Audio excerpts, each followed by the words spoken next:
എന്താണ് foreign contribution regulation and അമെൻമെന്റ് നമുക്ക് നോക്കാം.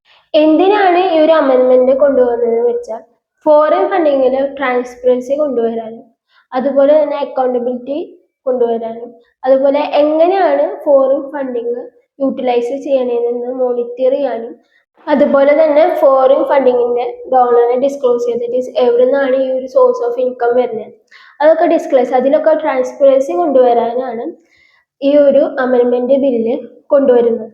അപ്പൊ എന്തിനാണ് FCRA നിങ്ങൾ ചിന്തിച്ചിട്ടുണ്ടാവും, എന്തിനാണ് ഈ ഒരു FCRA ആക്ട്?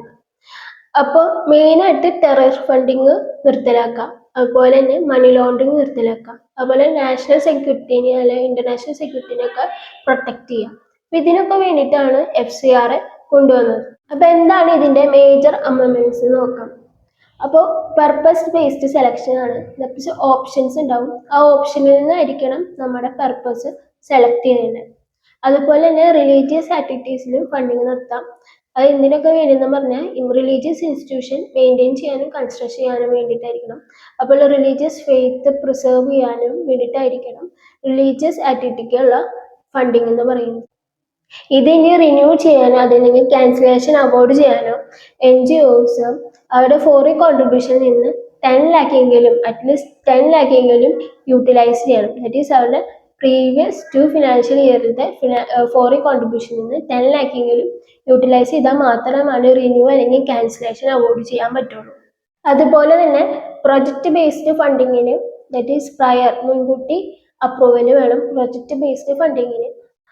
അതുപോലെ വേറൊരു അമെൻമെന്റ് എന്ന് പറയുന്നത് ഗവൺമെന്റ് ഫീൽഡ് എൻക്വയറീസ് നടത്തും ആൻഡ് യൂട്ടിലൈസേഷൻ ക്ലെയിംസ് വെരിഫൈ ചെയ്യും.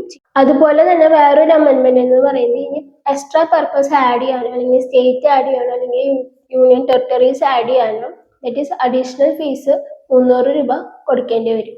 അതുപോലെ തന്നെ ഈ NGOസിന്റെ സോഷ്യൽ മീഡിയ അക്കൗണ്ട് ഫുള്ളും ഡിസ്ക്ലോസ് ചെയ്യണം. ദാറ്റ് ഈസ് അവരുടെ യൂസർ നെയിം IDs ഇതെല്ലാം ഡിസ്ക്ലോസ് ചെയ്യണം. അതാണ് വേറൊരു അമെൻമെന്റ് എന്ന് പറയുന്നത്. ഇവിടെയാണ് കോൺട്രവേഴ്സി ഒക്കെ വരുന്നത്.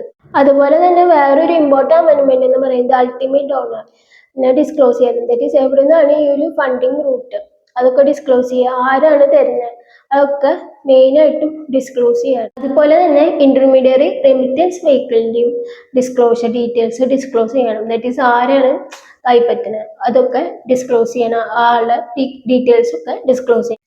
അതുപോലെ തന്നെ ആനുവൽ റിപ്പോർട്ടിംഗ് ചെയ്യുമ്പോൾ additional financial statement detailed activity റിപ്പോർട്ടൊക്കെ സബ്മിറ്റ്. അതുപോലെ തന്നെ വേറൊരു ഇമ്പോർട്ടൻ്റ് അമെൻമെന്റ് എന്ന് പറയുന്നത് ഓർഗനൈസേഷൻസ് അല്ലെങ്കിൽ NGOs ന്യൂ ആർട്ടിക്കിൾസ് പബ്ലിഷ് ചെയ്യുക, അതുപോലെ ബുക്ക് അതിനൊക്കെ ഡീറ്റെയിൽസും പബ്ലിക്കായിട്ട് ഡിസ്ക്ലോസ് ചെയ്യണം.